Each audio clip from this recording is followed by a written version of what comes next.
The first and second Triumvirate of Rome, the era of Julius Caesar and Augustus shaping the Roman Empire.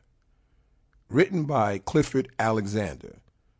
Narrated by Cyphen Williams, Jim D. Johnston, and Omar Johnston.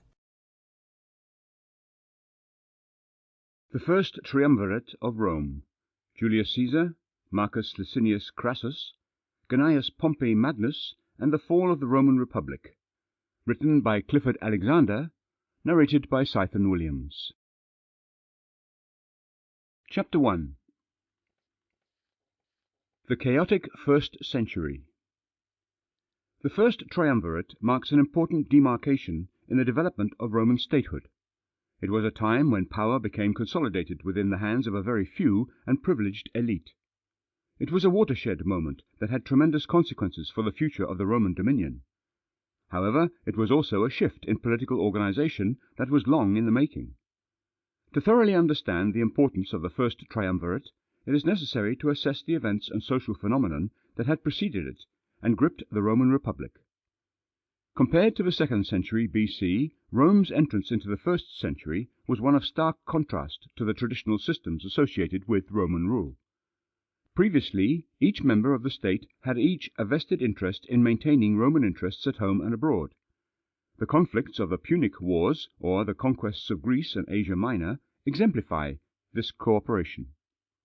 The political competition between Roman aristocratic elites fueled her conquests and expansion throughout the Mediterranean. It is apparent that the 1st century BC, therefore, stands apart from preceding centuries as something entirely different, the era of the Roman strongman. It was of the elite, a time when powerful senators, Marius, Sulla, Caesar, and Pompey, all possessed the utmost capability to enact tremendous influence and bind the Roman Senate to their will. It was then that elite interests and those of the Roman public effectively became blurred and distorted. The 1st century is defined by a small group of elites pursuing their own goals under the pretense that they were satisfying the public demands. Many individuals and newcomers to the political realm, such as Julius Caesar, politically aligned themselves as such.